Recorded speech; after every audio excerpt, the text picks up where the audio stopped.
Greetings and welcome to Mount Olympus. I am Hercules Invictus, and tonight I am proud to bring you Lynne Salomon Miceli of the New York City ARE. Greetings and welcome, Lynne. How are you? I'm good. How are you? I'm looking forward to your show tonight, as always. I'll be here if you need me. Me too. I'm looking forward to it as well. Thank you, Hercules. Okay, I'm delighted tonight to introduce you to my guest, Dr. Marina Quattrocchi. Welcome, Marina. Thank you, Lynn. Marina is the author of Dreamwork Uncovered, a book that grew out of her doctoral thesis, where she worked with secondary students and their dreams. Her second book is The Genius of Spirit, using dreams, meditation, and self-awareness to stop insanity and help humanity, which certainly sounds like something we all need to do. And in her book, she explains how genius, balance, and harmony are the intended destiny of all of us. She's currently working on a third book about spiritual illusion. Marina is a former photojournalist, an elementary school teacher, former secondary English teacher with a lifelong interest in dreams, meditation, and spirituality.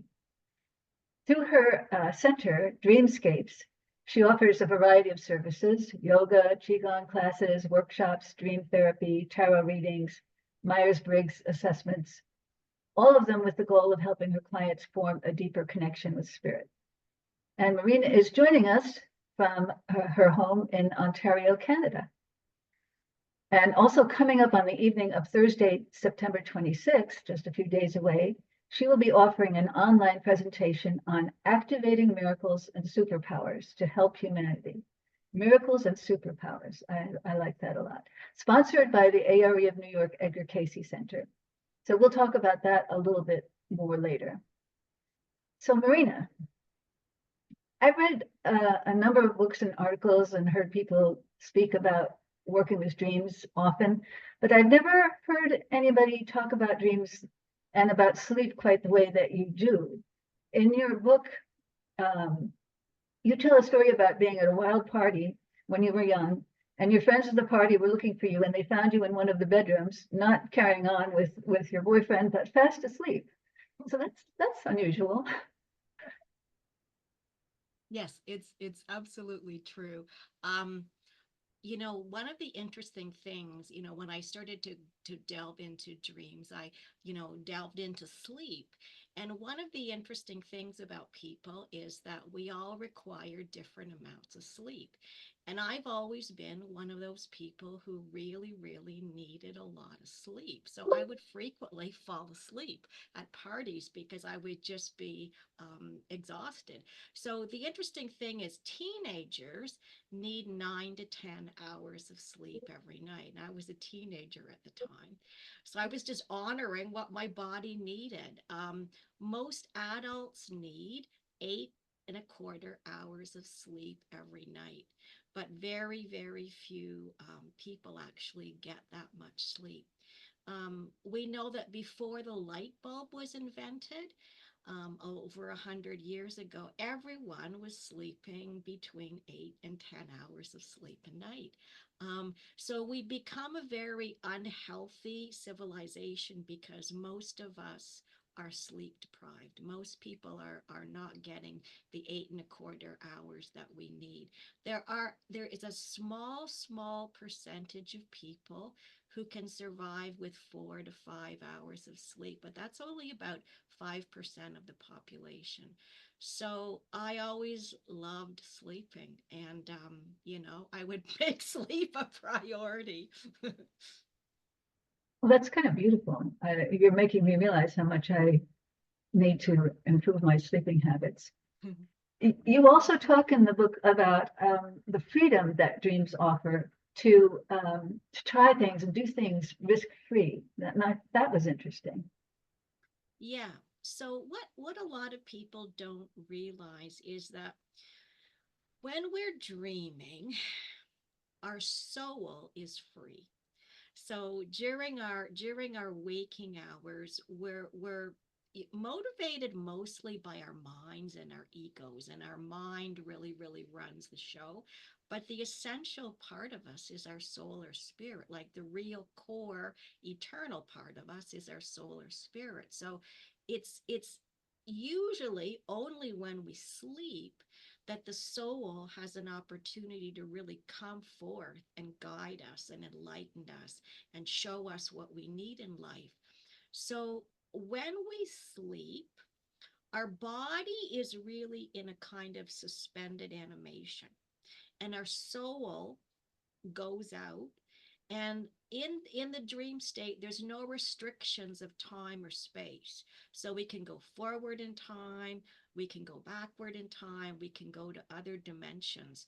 So when we dream, our soul is having all these adventures, and our soul is guiding us and helping us to learn and plan for the future, rehearse fears, do whatever we really need to do. So dreaming and sleeping is basically soul travel. And I say in the book, we're all what's a psychic? A psychic is a person who has the ability to go into other dimensions, take information and bring it back. That's what Edgar Cayce did. He would go into the halls of Akashic records and get information. So I say in the book, we're all psychics, because in our sleep we all have this ability. We do it every night. We go into different dimensions, we go into different places, we retrieve information, we bring it back.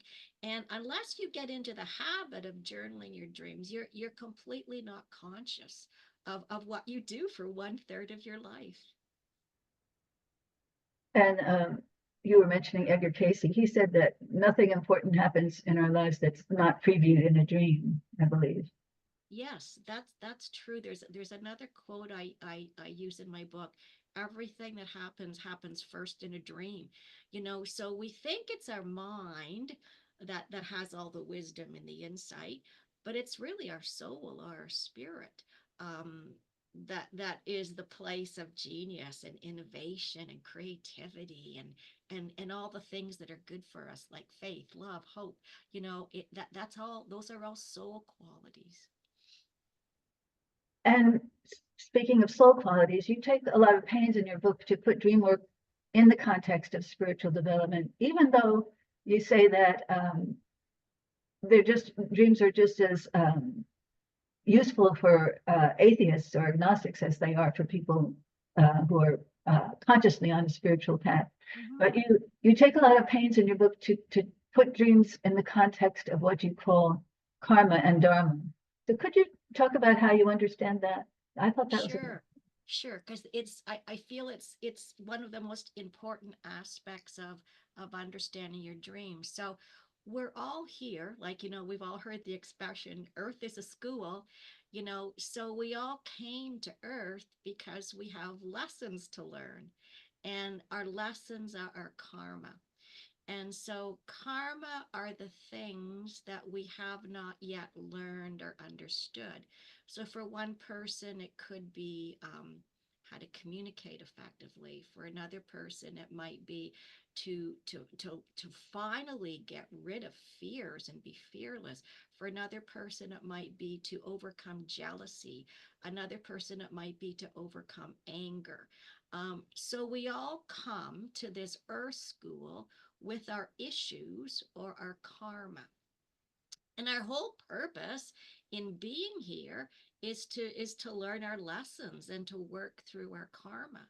And we do a tremendous amount of that work in the dream state. In fact, the entire dream state is either helping us work through our karmic issues, or it's helping us enact what I refer to as dharma. And dharma has many different meanings, but in the book, I'm talking about dharma as our destiny, our path, our best way forward.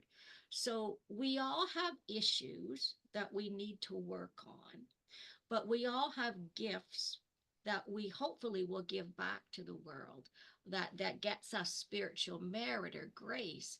So we work through issues in the dream state, but we also learn how to enact our dharma. So for instance, if your destiny is to be a teacher or a politician or a baker or an electrician, your dreams are going to guide you every night in all of those areas. So your dreams help you work through your issues, and your dreams help you be the best person you can possibly be. So how do you define a dream? A dream is your soul traveling in dimensions of time and space. Going off, what happens really when you dream is in our physical body, we are limited to linear time. In the dream state, there's no limitations. So, we can go off the time track, and we can go forward in time, and we can go into other dimensions. Most people are not evolved enough to go into a lot of the higher dimensions. So most people are just working in dimensions of time. They might go forward for a couple of years and observe something that's going to happen, or they'll go to the astral dimension, which is very similar to Earth, and run through scenarios or have experiences. We can also go anywhere on the planet, on planet Earth, that we want. Like, we're limited in our physical body, but our spirit isn't. So let's say, oh, for example, I had a student who, when I was teaching, who really was homesick for India, and he used to go back. He used to go back to India in the dream state. So there's no limitations um, in the dream state compared to the physical state. So it's a state of real freedom, which is pretty wonderful. So in order to work effectively with dreams, usually you have to remember them. Yes. What prevents people from remembering dreams, and how can they do a better job of that? Okay, so there's a couple of different things. One is, I'm just gonna kind of refer to my book because I talk about this a lot. One thing, this is not so much anymore, but I first started doing dream work back in the 80s, and back then, the consciousness was very different, and I felt I almost had to apologize sometimes if I was doing a dream talk, because it was considered really out there and kind of spooky and kooky. And people really didn't put the credence and the value on dreams that we do now. So the number one reason really is that a lot of people don't value dreams, and they don't see them as beneficial. We've all heard the phrase, "Ah, it was just a dream." Well, a dream is real. It's just as real. It's actually more real than the physical dimension, because the physical dimension is just school, and the spirit world is the real world. So the number one thing would be that, someone might not value dreams, or they might feel that they're just nonsense, or there's no meaning to them. So that's the first thing. The second thing is, if your life is really busy, if you're involved in a lot of really stressful things, and there's a lot going on in your life, let's say you just had a new baby, or you're just starting a new job, and you've got 3 kids, you might not have the time and inclination to really begin to work with your dreams. Another reason is that dreams help us, or force us to face our issues, and often to face things that we don't want to face, or that our rational mind doesn't want to face.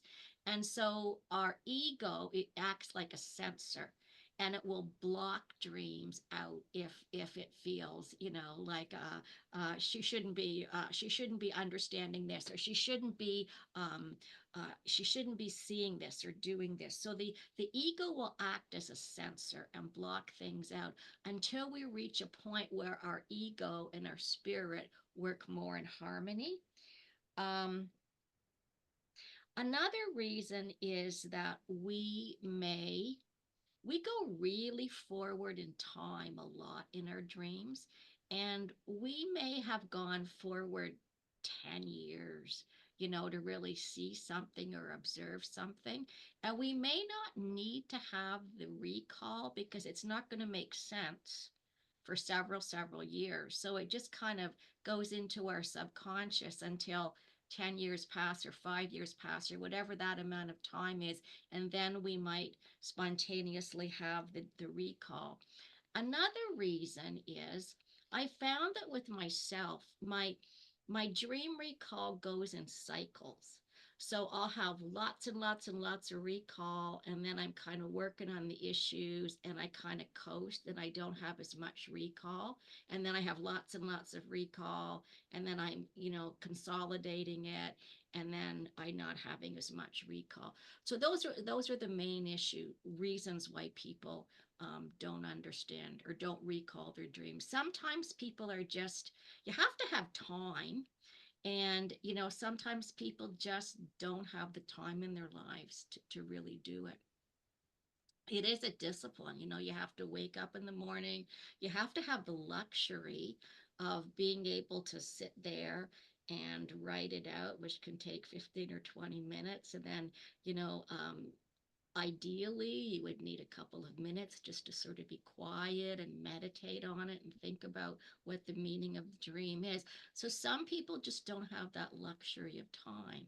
So I often say if you're going to start, if you really want to start to journal your dreams or remember your dreams, it's best to do it, during a holiday or a weekend or a time when you're not rushed. Like, because most people, the alarm goes off and you got to rush out of bed, get your coffee, get your breakfast, and drive to work. And that's just not conducive to remembering your dreams unless you set that alarm an extra half an hour early to give you the time to journal your dreams. But it is a discipline, and it does take time.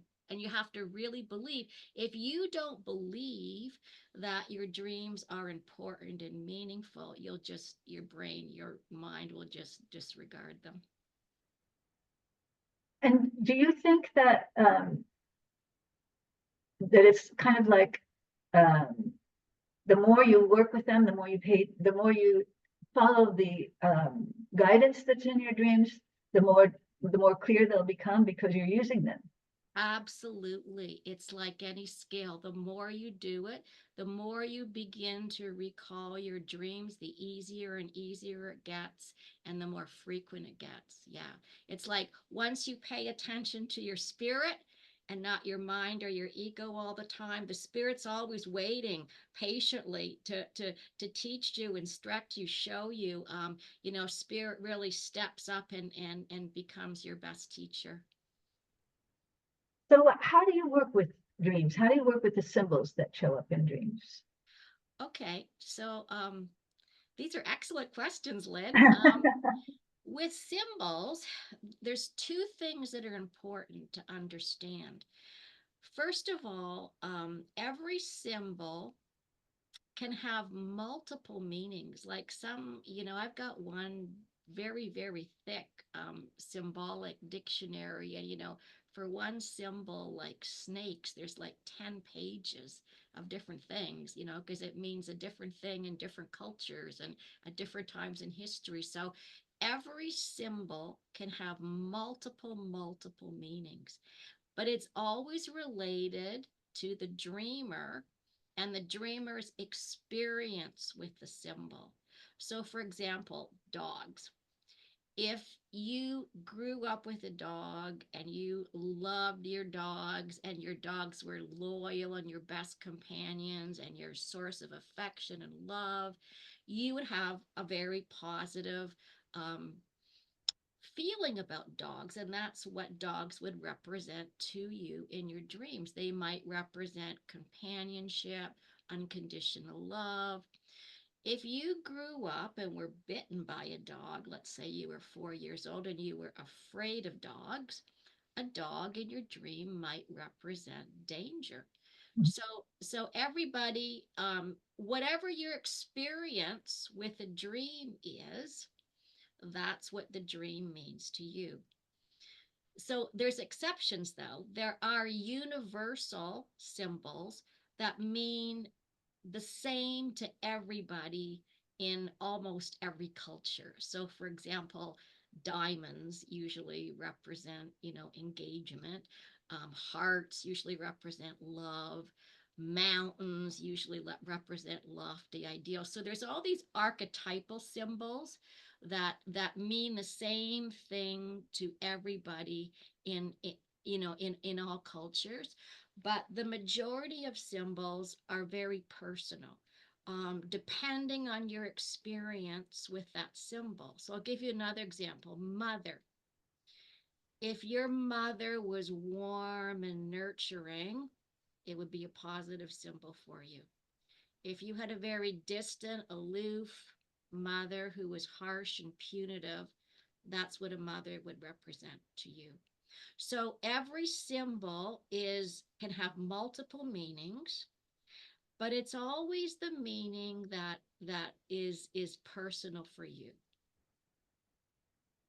So that being the case, what is the worth of dream dictionaries or dream symbol dictionaries? You said you have one, a big fat one. So Oh my gosh, I've got about 20. When I was doing my doctoral thesis, I think I bought every single dream dictionary that I could find, because I've always just been fascinated with symbolism. It's just so interesting, especially when you start to look at symbols in different cultures. So what I found when I was working with my students was that like I would have like maybe 8 or 10 symbolic dictionaries or dream dictionaries in the classroom, and students who were very academic, very sort of mind based, would really like the dictionaries, and they would maybe consult every single dictionary and then decide what the meaning was. But students who weren't as academic, who were more just intuitive, they wouldn't need a dictionary at all. They would just they might need it a little bit in the beginning, but usually they could just figure it out. Um, so everybody's different. Some people will absolutely need a dictionary, and then other people won't. Some people will need a dictionary in the beginning and then find that they don't really need it all the time. But if you continue to journal your dreams like throughout your life, you might dream something new or different that you've never dreamt before. So it's always good to have that dictionary handy to consult if you're not sure what the meaning is. The meanings are always logical, and it's always related to what's going on in your life. And so you use a combination of logic and intuition when you're decoding a symbol. maybe you could tell us a little bit about that project with the students, because that's really interesting and kind of wonderful that you did that. That you Yeah, were allowed to do that too. it was a real gift. It was a real gift. So I had been using I was always a very vivid dreamer and never had any difficulty remembering my dreams. And I made every major life decision based on a dream. And whenever I would make a decision based on a dream, it was always in my best interest, even if it seemed crazy at the time. Whenever my dreams guided me, it was always positive. So, for example, I used dreams to decide. I was a photojournalist. That was my first career, but I was very unhappy in that career. And it was through a series of dreams that I realized I was going to leave photojournalism and become a teacher. And then it was through a dream that I got my first job. And I was the most, everybody in my class had experience with children. I was the only one that didn't. And I got the first job because I used my dreams to help me figure things out. So when I was teaching high school English, I realized, this is such an important period in their lives. They have to make so many critical decisions that are going to affect them for the rest of their lives. They have to decide, you know, um, if this is this boyfriend or girlfriend good for me? Should I apply for this part-time job? What career? should I go into? What college or university should I go to? Should I have an apprenticeship? So they have to make so many big critical decisions. Being a teenager is such a tough time because, it's such a transitional time. So I thought to myself, okay, if I can teach these teenagers how to remember their dreams, they will be able to make really good life decisions based on their dreams. They'll be able, like, most importantly, I wanted to help them, make the right decisions about what career or what college or university or work to go into. So, it was just meant to be, because on the curriculum, there was a book called Lathe of Heaven. It was a science fiction book by Ursula Le Guin. I'd never heard of it before. And the funny thing was, I'd never really read science fiction before I started teaching this novel.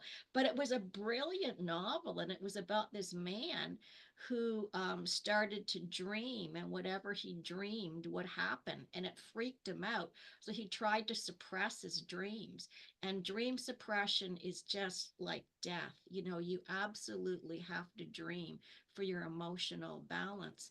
So it was a wonderful novel, and it was like my ticket to do this work.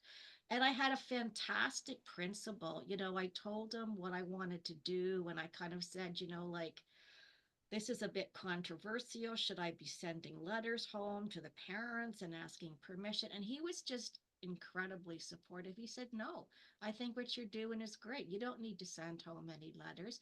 So I started to do it. And, in the beginning, all my students said, in the beginning, Miss, we thought you were nuts. and but once they started, it only takes most people, even the most dubious and skeptical people, it only takes them about 2 weeks to really start remembering their dreams. And once they do, and once they realize the dreams are really very personal and really helping them, they're hooked. So once these students realized, how great these dreams were, they were just so into it.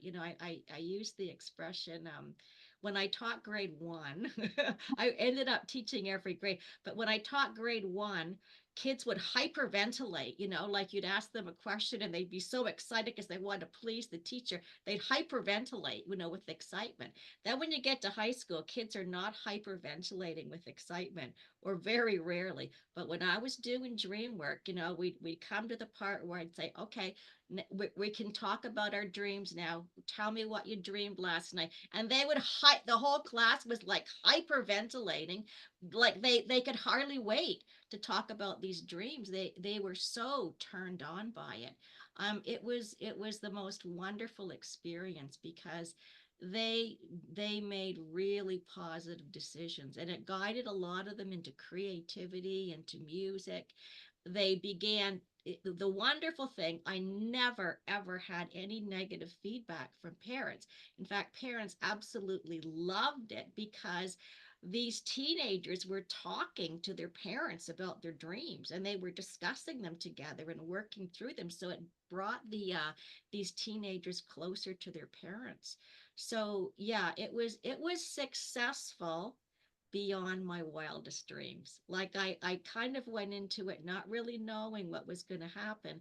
I just, in my gut, I knew this was something I wanted to do, but it was really, really, really successful. And all of these kids said, I interviewed them after, and I said, will this be something that you will continue to do through life? And they all said yes. And they said, especially when we need to make an important decision, we'll consult our dreams. So it was a real gift, because at that time, I remember talking to other teachers and they were not allowed to do dream work in their schools. It was still considered taboo. I don't think it is anymore. It might be, but this was quite a while ago. So anyways, it was yeah, I felt very, very honored and very privileged that I had a principal who let me do this, and that it worked out so well. That is great. That is great. It really, it seems like it should really be part of the curriculum of every Oh my gosh, yes, it lesson should be. It school. should be. Or it could be. It could be. I recall in the book there was something about using the dream journal, like writing into the dream journal a request for a dream, or for maybe for a Yeah. dream on a specific topic. Or Yeah, so what you can do now, this has not worked for me personally, but I know it has for a lot of people. Let's say you have a question. Like, let's say you're living in New York and you're thinking, gee, I really want to move to Los Angeles. You can write in your dream journal, um, should I move to Los Angeles? Is this going to be a good thing for me? And you can just, put it aside and just, have that intention.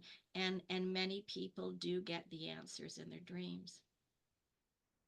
so And going back, but I want to point out, this is really, really important, Lynn. You don't all, this is the way spirit works. It doesn't just work in the dream state. So you might write down the question, and you might not get the answer in your dream, but you might get it in your physical life. Like something might happen that's a definite answer for you. So just don't believe that it only has to come in a dream, because spirit works in mysterious ways, and it can happen. You can get the answer a myriad of ways. well, we used to say the same thing about meditation. You might go into Yes. meditation with a question, and then the answer doesn't come in the meditation, but then there's some kind of synchronicity, or somebody hands Yes. you a book or whatever it is, and the answer Yes. comes. Like spirit has many ways of responding. That's for sure. So getting back to dream symbols, could you give an example or two of dreams with, how you worked with the symbols or how you understood them? There was one in the book. You might choose a different one. There was one. The first one was the frustrated frog. Mm, okay, yeah, this was a classic one. This was a grade 11 student. This is a really good representation because it's very simple, very succinct. So, a frog is a symbol of regeneration, and not just regeneration, but a frog is a really important symbol because they're one of the few animals that can live on land, and they can live in the water, so they're very adaptable. I teach yoga, and in my yoga studio it's all frogs. Yeah, because they're such an amazing animal. Anyways, so this particular student, this is a grade 11, 17-year-old student. She was a really good student. She really didn't have to worry about academics, but she did. So it was exam time, and the whole dream is she sees a frog, and it's in a stream, and it's everything's going, swimmingly. And then all this debris, all this stuff, comes and starts blocking the frog. And that's basically the whole dream. So what she realized is that the frog really represented her. Symbolically, the frog represented her. And in the beginning, this was exam time. This was a tough time for her. So all the debris and all the stuff that were impeding her from swimming freely in the stream were the things she was worrying about, her exams, her tasks, like all the things that were accumulating in her life that seemed to be holding her back. And then at the end of the dream, she has the feeling that the frog is going to be okay. The frog, I can't remember what happened in the dream exactly, but I think at the end of the dream, the frog, is fine and swims away. So basically, that's how symbolism works. Like whatever is happening in your life, it's a mirror image in the dream, either literally or symbolically. I'll give you another example. This was one of the most important dreams I had because it was all around me getting my first teaching job. So in the dream, um, Oh, in life, okay, I'll explain first. In life, I had my interview for my first teaching job, and I had one interview in one city at I think it was something like 9 o'clock, and the other interview was at 11 o'clock. Only like it was like they were 3 hours apart, and there was no way I could get from one interview to the other in the same morning. So I had to make a decision, like I can't have both interviews. Which one do I choose? And when I'm trying to make this very difficult decision, because they were both really good school boards and they were both boards that I really wanted to work for. So we usually dream about things that are familiar to us. And for most of my life, I've ridden my bike in the summer, spring, fall, almost every day. I love riding my bike. So in the dream, I'm riding my bike and I'm trying to get to my job interview on my bike because I didn't have a car at this time. So I'm trying to ride my bike to the job interview. And the first interview was in London, Ontario. So I keep on having obstacles and dead ends, and it's just frustrating, and I can't get there. And so when I get to this dead end, I decide, okay, this is it. I'm not gonna make it to London. So I turn around, and this is the cool thing about dreams. I mean, you can be, from one city to the other in a few seconds. So I turn my bike around, I go on this major highway, and I get to Toronto in time. So the dream was basically saying the London interview is a dead end, like don't go with that interview. Now, even though it was pretty obvious, I was still kind of skeptical. I actually went to one of my professors and I told him the dream, and he said, "Oh my God, you have to cancel that interview and go with the other one. The dream's really clear about what you have to do." I was embarrassed to even tell him because I thought, is he going to think I'm crazy? But he was like, "Oh no, you got to cancel that interview." So that's an example. So it's like when you really look at what's going on in your life, the symbols are not hard to decode. But you also mentioned in the book that even Freud, who worked so much with symbols, said that sometimes, I think it was sometimes a cigar is just a cigar. In other words, it's not a Yes. phallic symbol. And then Yeah. you were talking about dreams that are not symbolic, but they're like they're just experiences. They're. Can you talk about that a little bit? Yeah, you're absolutely right, Lynn. Some dreams are just experiences because, what's a dream? Our soul having experiences in other dimensions. So, the most common example that I like to give is, and this happens to so many people. Just to preface that, when I first started doing dream talks, the number one question that I always got, and I don't get it anymore because people are more aware, was my grandmother appeared to me last night in a dream, or my uncle or some relative appeared to me last night in a dream, and it just seemed so real. Was that real, or was I just dreaming? And the answer is, oh my gosh, yes, that was real. So, what is a dream? A dream is when you go into another dimension. Where do deceased people live? In another dimension. So that's where we meet. We meet in the astral world. So if you have a dream, let's say your spouse has died, or your best friend has died, or your next door neighbor's died, and your whole dream is they knock at your door and they say, "Hi, just thought I'd let you know everything's okay." Well, that's real. Or if you see them driving by in a car and they're waving and they're saying, "Just wanted you to know I'm happy and free and don't worry about me." Well, that's real. Like you don't need a dream dictionary to decode that, it's an experience. You're having an experience that is helping you let go of any doubts you might have, or worries, or grief. So that's one of the wonderful things about dreams is we can visit all our deceased relatives and have experiences with them. I say in the book that my mother died when I was quite young, and so for about 2 or 3 years, I would just have experiences with my mother because I believe I still needed mothering. I wasn't emotionally ready to let go of my mother. So we would just have, I would just have dreams where I was just sitting and talking with her at the kitchen table, and you don't need a symbolic dictionary to decode that.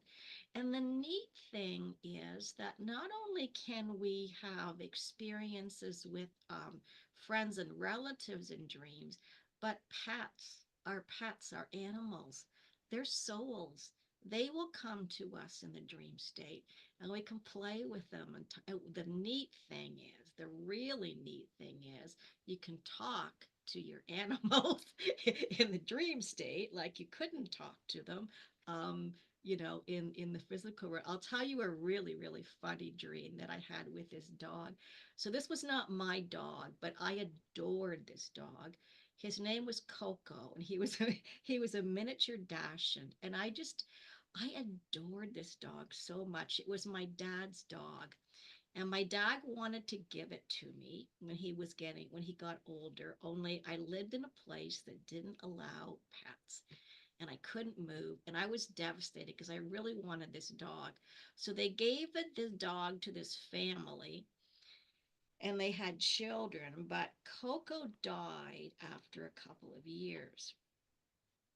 I had a dream one night. I was at a party and I opened the door and Coco is there. And Coco says, and I was going, "Oh, Coco, like I missed you. I'm so sorry that I couldn't take you as my pet." But and I said, I know.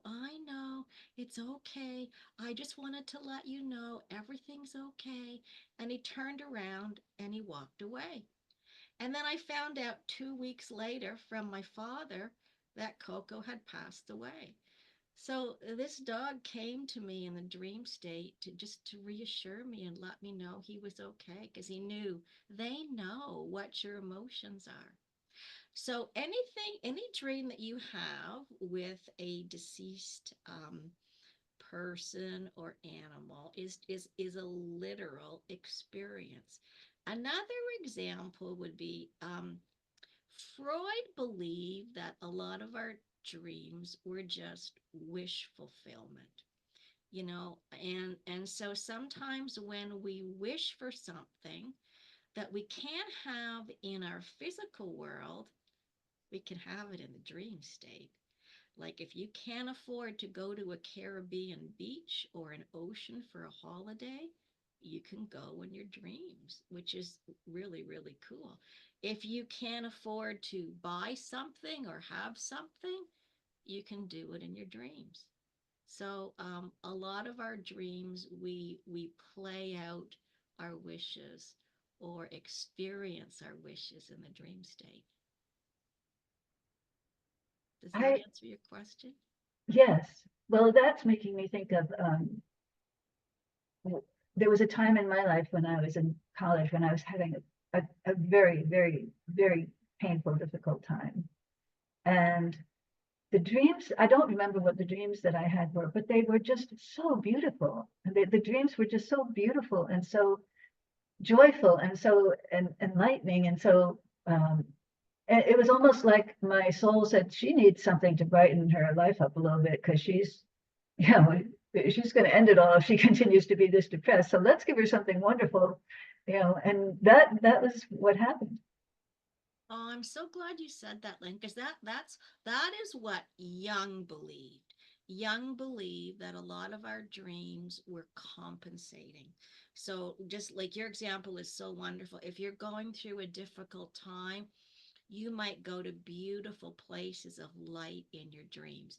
If your self-esteem is low, you might have a dream where you're having dinner with your favorite movie star or rock star or hero, so you can compensate in the dream state so that your emotions are more balanced. Yeah, I had that dream. The self-esteem is low dream. Yeah. Robert Redford was sitting on the edge of my bed and he was quite attracted to me. that was when Robert Redford was young and handsome. So and I was a lot younger too. Anyway, Yeah. So, um, Yeah, that's really interesting because, I've been doing a lot of work and a lot of research with near-death experiences and people that go temporarily to heaven and people that describe what heaven is like. And, like in a few things that I've read, it will say, let's say your hero was, um, I don't know, like a famous painter and you were a budding painter. You could go to heaven or you could go into the dream state and have a painting lesson with like Michelangelo or Picasso, you know. Yeah, you can really, really have some wonderful experiences. and that's not exactly like my dreams when I was so down and the dreams were so joyful. It wasn't exactly wish fulfillment. It was more like this is what she needs. She needed Compensation, it. yeah, compensation, Yeah. yeah, or balance, Yeah. compensating you so that your emotions are more balanced. But then you have a chapter about conquering the demons of sleep, about recurring dreams and nightmares, the not nice dreams. Can we talk Hmm. about those somewhat, or night terrors? Can we talk about that? Okay. So a recurring dream happens if there's something that you need to understand and you're just not getting it. you know, um, and it's a really important issue in order for your soul to evolve or move forward. So the dream will recur and recur and recur and recur until you understand the issue, until you get it. And so, as soon as you get it, and as soon as you make the changes in your life, um, the dream will stop because you don't need to have that dream anymore. So, reoccurring dreams happen when we have not taken the appropriate steps in life, or we're missing something, or we're not doing what we should do. And the dream is trying to guide us into what we should do. Um, so that's what a reoccurring dream is. A night, okay, so there's the one thing that I want people to understand is that your soul is the part of you that is connected to God. Your soul is your direct link with God. And God is compassionate, loving, wise, and gentle. So the instructions that we get in the dream state are going to be often humorous, compassionate, wise, gentle. Dreams will never instruct you to do anything harmful or hurtful to anyone. And they're usually not scary because that's not the best way for us to learn. Like teachers would not, scare their students in order to teach them something. And it is the same way with dreams. So we're taught in a very wise way in the dream state. Sometimes it's tough to face what we need to face, but it's not scary because it's soul or spirit directly linked to God that's trying to help us and teach us and guide us. So if you have a bad dream or if you have a nightmare, what's happened usually is um, it's a reflection of a negative state that you have gotten yourself into. So you might have become super, super depressed, super, super negative. You might have gotten into drugs, alcohol, anger. And so when that happens, it's like you open up a door for negativity to enter. And so you can be sort of seduced or tricked to go not into dimensions of light and healing, but into dimensions of darkness.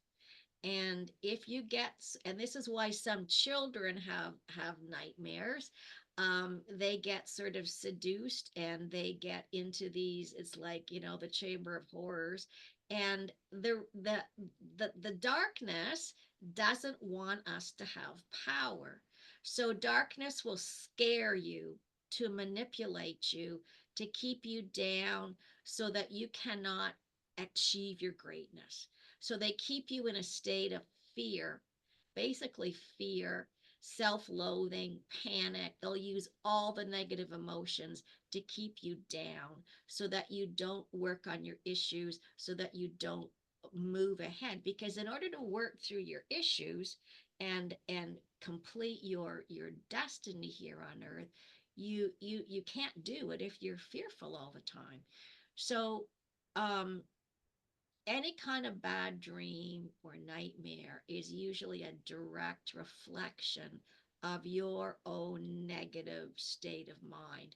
And when you have a negative state of mind, you're very susceptible to the dark side. Does that make sense? It does, but you might not even realize that you're in a negative state of mind about something. Like, Yes. because I'm it seems to me I don't have nightmares often, but it seems to me I've had them at times when I wasn't really aware of something, of being really negative about something, but maybe, maybe a state of doubt or something like, Mm-hmm. you Mm-hmm. Yeah, your dreams are not supposed to be bad or scary. know.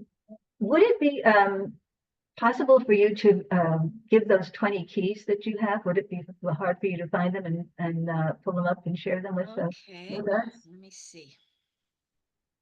They were How interesting. much how much time do we have left, Lynn? Lynn, I We have to be have about 13 minutes. okay. I'm gonna have to give you the real quick version then. Okay, so the first one is to recognize that dreams are just as real, even I would say even more real than our physical life. So when we're dreaming, we're traveling and learning in other dimensions of time and space.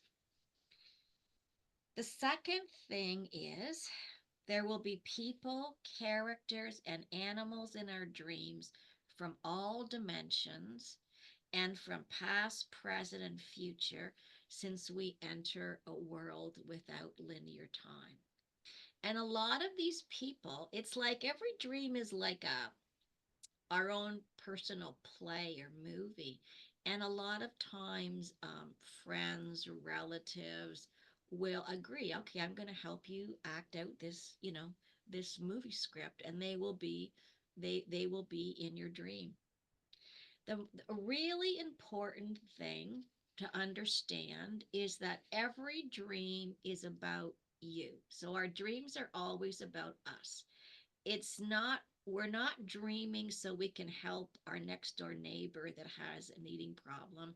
We're always dreaming about our own issues so that we can move our soul forward. So the other people in your dreams are either symbols or just actors. You're never going to, your job is not to control other people. So you're not going to get information about other people in your dreams. You're only going to get information about you, your soul, so that you can move forward. The only exception to that is, let's say there was someone in your life who was very negative or dangerous and you weren't aware of it. Um, you would possibly in a dream, no, I shouldn't say possibly, you would, let's say your next door neighbor was a robber, a thief, and you thought they were just the best neighbor in the world. You might have a dream where you see this person robbing something, robbing someone or breaking and entering, just so that you can be aware of that potential effect in your life. But that was that was the thing that I didn't understand the most when I started working with my dreams. I thought that my dreams would maybe be showing me problems that other people have, but no, it's always problems that you have or issues that you have. So all of your dreams are about you, and they're always dealing with how you can work through your own karma and enact your destiny or your dharma. The other thing is, in every dream, there's usually a predominant emotion. And the emotion is usually key to understanding the dream. So, the example I always give is, let's say in the dream, you're swimming across a river and trying to get to the other side. And let's say the other side represents a goal that you have or something that you want to achieve. In the dream, if you're swimming and you're thinking, oh my gosh, I've got energy, I can do this, it's doable. I didn't think I would have this much energy. And in the dream, you get to the other side. That dream is symbolically saying, you have the energy and the drive and the ambition right now to achieve this goal.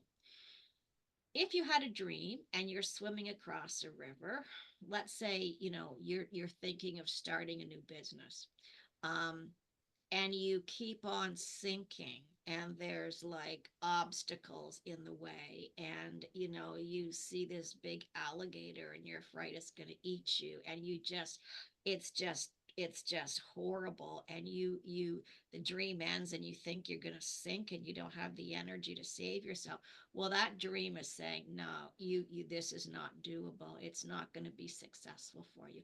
So the very same dream with two different emotions will mean two different things. So you always consider, there's usually one main or one predominant emotion in every dream, and that's key to the understanding of the dream. And often there's one, like sometimes it's so cool because people will tell me a dream and they'll think they don't know what the dream means, and then they'll end it with one succinct phrase that sums up the whole meaning of the dream. And it's something like, I felt scared to death, I didn't think I could possibly do this, or I knew I could do this, or I felt completely trapped, like I couldn't breathe. There'll be one sentence in the dream that really sums up the whole meaning often. The other thing is that, if you have a dream and you think the dream is saying, oh my God, you are the best teacher in the world, or you are the best, you're the best cook in the world, or you're the best parent in the world, this is not the soul speaking to you, this is the ego. Dreams will never congratulate you, they'll never tell you that you're doing something really well, because the purpose of dreams is to help move you forward and face your issues and work through your issues. So dreams are seldom, if ever, congratulatory. The only exception is, like we said before, if you need a little bit of boost and you're feeling down, you might have a dream that props you up a bit, or enables you to have a really wonderful experience. But dreams aren't, the function of dreams is not to boost your ego, because most people need to sort of whittle down their ego. So dreams are helping us to work towards enlightenment. So, which is a place of peace and compassion and higher wisdom. So a dream will never, ever instruct you to harm yourself or anyone else, or to say or do anything that is mean spirited towards anybody. Number 7 is, we talked about this, every symbol in our dream can have hundreds of different meanings, and the symbols always relate to your personal experience with that symbol. And then for every symbol, there is a dual or an opposite meaning. We talked about that as well. This is important. The more we talk about dreams with family members and friends, the better our chances are of understanding them, because they know your life and they know your issues. And so if you have one person that you can always tell your dreams to, they can be a tremendous, tremendous asset. When I was working with my students, I would say, tell your best friend your dreams, because they might be able to figure it out right away. We have a harder time acknowledging what the dream is about, because it's usually about tough issues that are blocking us. Marina, Hercules is telling us that we have 5 minutes, so we might not make it through the 20 keys. Okay. Yeah. Okay. What? I'll be real. Do you want me to just stop there, or do you want me to just try to continue? Well, I'd like you to talk a little bit about your program that's coming up. So Okay. you have this program coming up on Thursday, September 26th, Activating Miracles and Superpowers to Help Humanity. And maybe you could just give us a very brief explanation of what we can expect from that program. Okay, so one of the things that I say in this this slideshow is that a lot of us think that miracles just happened in biblical times, that it was kind of reserved more for biblical times, and that, big miracles just don't happen anymore the way they used to, like no one's parting the Red Sea anymore or healing people. But what I'm trying to help people understand is that miracles are happening all the time, every day. We're just not aware of it, especially because most of the news tends to be very negative. And so the first part of the presentation is just showing you all of these miracles, amazing, amazing things that have happened in even the last century. And then the second part is mostly based on Hinduism, on the Yoga Sutras that were written by Patanjali, and he basically says that the destiny of every single person is to become enlightened, and in the enlightened state you can perform any miracle.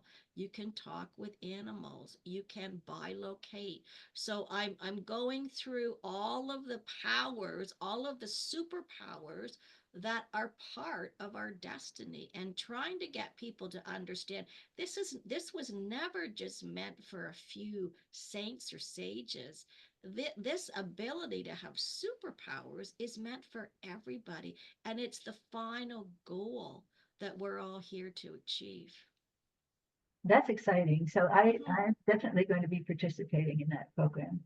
And for our audience, if you're interested in participating in that program, which is sponsored by the ARE of New York, the Edgar Cayce organization in New York City, you can register by going to the website www.edgarcaycenyc.org. And I'm going to spell that because a lot of people don't spell Casey properly.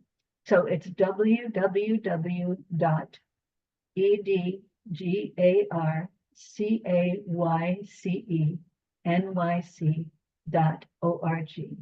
I'll say it one more time. www.edgarcaycenyc.org. And if you scroll down on that homepage, you'll find Marina's upcoming program and other programs. And Marina's event is by donation, so the amount is up to you. She's donating her presentation as a fundraiser for ARE of New York. And if you can't afford the program, we have a note on there to email us, and we will make sure that you can attend it. On that note, we've run out of time. I'm sorry, Lynn. Thank you. Thank you. Thank you both for an excellent show. I'm looking forward to another one on this topic because it was awesome. Thank you so much, Marina. Thank you, Hector.